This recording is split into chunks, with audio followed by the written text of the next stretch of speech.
प्यारे बच्चों आदाब। उम्मीद है आप सब ठीक होंगे। आज हम ये एक प्ले ड्रामा एक पढ़ेंगे। इसका नाम है इफ़ आई वर यू। इसका क्या मतलब है? इफ़ आई वर यू, अगर मैं तुम होता, यानी तुम्हारे जैसा होता तो क्या करता मैं। ये एक प्ले है, इफ़ आई वर यू। इसकी इंट्रोडक्शन देखिए क्या कह रहा है। जिरार्ड जो है एक जो कैरेक्टर एक है उसका नाम है।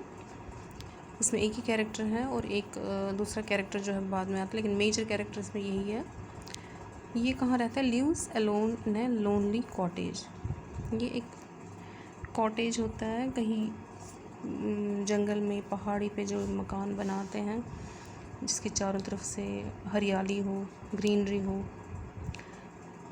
और उसको जो छत है वो वी शेप में डाला हो, उसको हम कॉटेज कहते हैं। कहते एक छोटे से कॉटेज में रहता था अकेले। An intruder who is a criminal enters his cottage.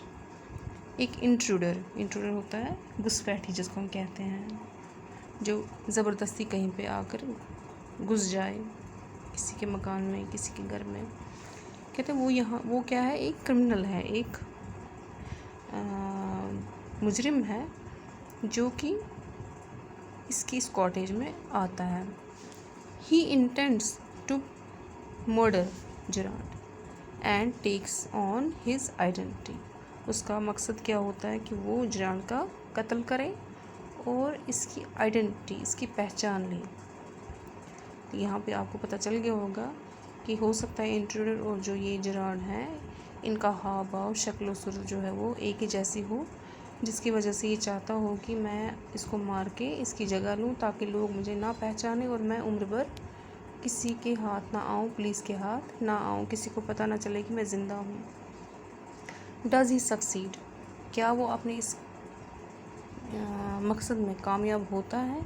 यही हम इसमें पढ़ेंगे। अब सबसे पहले क्या कहते हैं यहाँ पे, जब सीन यानी जब पर्दा उठता है तो उस टाइम क्या है? एक स्मॉल कॉटेज इंटीरियर है, एक छोटे से मकान है, उसके अंदर वाले साइड का नज़ारा दिख रहा है। वहाँ पे क्या है? There is an entrance back right which may be curtain. यहाँ पे एक दरवाज़ा है जिसके ऊपर पर्दा डाला हुआ है, जिसके बारे में ऐसे जनरली किसी को पता नहीं होता है। वो राइट साइड में है। Another door to the left must be practical door. एक दरवाज़ा और है जो दूर से दिखता है, जहाँ से नॉर्मली आते जाते हैं। The furniture is simple, consisting of a small table towards the left, a chair or two and a divan rather upstage on the right। कमरे में जो फर्नीचर है वो सिंपल फर्नीचर है। एक छोटा सा टेबल है लेफ़्ट की तरफ, दो कुर्सियां हैं और एक दीवान है, एक बेड छोटा सा रखा हुआ है राइट की तरफ। On the table is a telephone. Table पर क्या रखा हुआ है? एक टेलीफोन रखा हुआ है। When the curtain rises, Gerard is standing by the table making a phone call. He is of medium height and wearing horn-rimmed glasses. He is dressed in a long suit and a great coat. His voice is cultured. जैसे ही पर्दा उठता है, play start होता है, तो उस time क्या दिखा रहे हैं कि जो ये जनान है ये टेबल के पास खड़ा है और फ़ोन पे किसी से बात कर रहा है। इसकी हाइट जो है वो मीडियम हाइट है, ना ज़्यादा लंबा है ना ज़्यादा छोटा है। और इसने क्या पहने हुए हैं? इसे ऐनक भी पहनी हुई है, जिसका जो फ्रेम है वो हॉर्न रिम्ड है, उसमें कुछ वो हॉर्न जैसे निकली हुई हैं। He is dressed in a long suit. उसने जैसे कहते हैं ना कि फॉर्मल ड्रेस पहना हुआ है, कोट पैंट 3 पीस सूट पहना हुआ है एंड ए ग्रेट कोट, उसके ऊपर एक कोट भी पहना हुआ है। हिज वॉइस इज कल्चर्ड, बहुत तरीके से किसी के साथ फ़ोन पर बात कर रहा है। अब जिरॉन क्या बोल रहा है? Well tell him to phone up directly, I must know, yes I expect I will still be here but you must not count on that, in about 10 minutes time, right ho good bye. Phone पे किसी से बात कर रहा है कि हाँ हाँ उसको बोलो मुझे फ़ोन करे, और हो सकता है कि मैं उसको यहीं पे मिलूँ, लेकिन इस बात पे भरोसा नहीं है क्योंकि मुझे 10 मिनट में ही यहाँ से निकलना है। He puts down the phone and goes to the divan on the left where there is a traveling bag and starts packing. अब ये फ़ोन नीचे रखता है और बेड की तरफ जाता है जहाँ पे उसने बैग रखा होता है, और उस बैग में वो अपनी सामान को डालने लगता है। Whilst he is thus engaged, another man similar in build to Gerard enters from the right silently, revolver in his hand. He is flashily dressed in an overcoat and a soft hat. He bumps accidentally against the table and at the sound Gerard turns quickly. अब जैसे ही जेरान जो है वो अपने काम में busy है, वो अपने बैग में जो है पैकिंग सामान डाल रहा है, तो जो ये इंट्रूडर है, जो ये घुसपैठी है, ये क्रिमिनल है, ये चोरी से उस दरवाज़े से आता है जहाँ पर पर्दा लगा हुआ है। अंदर आता है। इसने भी क्या किया है, ये भी इसके हाथ में एक रिवॉल्वर है, बंदूक है, और fleshly dressed in an overcoat. इसको भी एक ओवरकोट लगा हुआ है और एक हैट लगी हुई है। दूर से लग रहा है कि ये वही क्रिमिनल है। अब आहिस्ता आहिस्ता चलता है तो अचानक इसकी ठोकर लग जाती है किसके साथ, टेबल के साथ जिसकी आवाज़ से जेरान जो है वो पीछे देखने लगता है कि कौन है। लेकिन क्या होता है, जेरान pleasantly, why this is a surprise mister.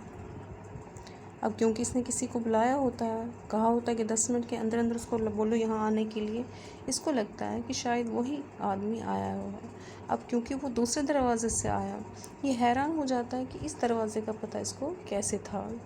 आमतौर से तो लोग यहाँ से आते हैं, ये यहाँ से कैसे, दूसरे दरवाज़े से कैसे आ गया। Intruder, I am glad you are please to see me. I don't think you will be pleased for long but those bars. अब इंट्रूडर को पता नहीं है कि ये क्या कह रहा है। उसको लग रहा है कि शायद ये मुझे ही कह रहा है, लेकिन ये किसको कह रहा था, ये कह रहा था उस इंसान को जिसका ये वेट कर रहा था। लेकिन इसने क्या कहा इंट्रूडर ने, चलो अच्छी बात है तो कि तुम मुझको देखकर खुश हो गए। I don't think you will please for long put those pass. क्या कहता है, अच्छी बात है तुम मुझे देखकर खुश हो गए, लेकिन ज़्यादा देर तक तुम्हारी ये खुशी नहीं रहेगी। अपने हाथ ऊपर करो। जेरान, this is all very melodramatic, not very original perhaps, but मुझे तो बड़ी हैरानी हो रही है, कुछ ड्रामा जैसा चल रहा है शायद। लेकिन अब ये बोलने वाला तो, लेकिन क्या सच क्या है। लेकिन इंट्रूडर क्या कहता है, ट्राइंग टू बी काम एंड, चुप करके खड़े हो जाओ और अपने हाथ ऊपर करो। जेरान, non challenge is your word I think. तुम कुछ ज़्यादा ही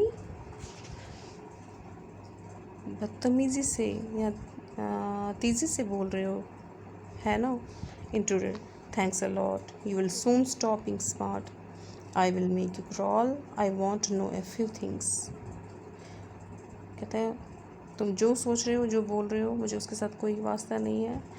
अच्छी बात है तुम्हें मुझ में ऐसा कुछ रखा, लेकिन अब मुझ में ऐसा कुछ दिखा, लेकिन अभी कुछ देर बाद ही तुम्हें पता चल जाएगा। मैं तुम्हें क्रॉल करने पर घुटनों के बल गिराकर चलाऊंगा, और चुप करके खड़े हो जाओ, मुझे तुमसे कुछ बातें पूछनी है।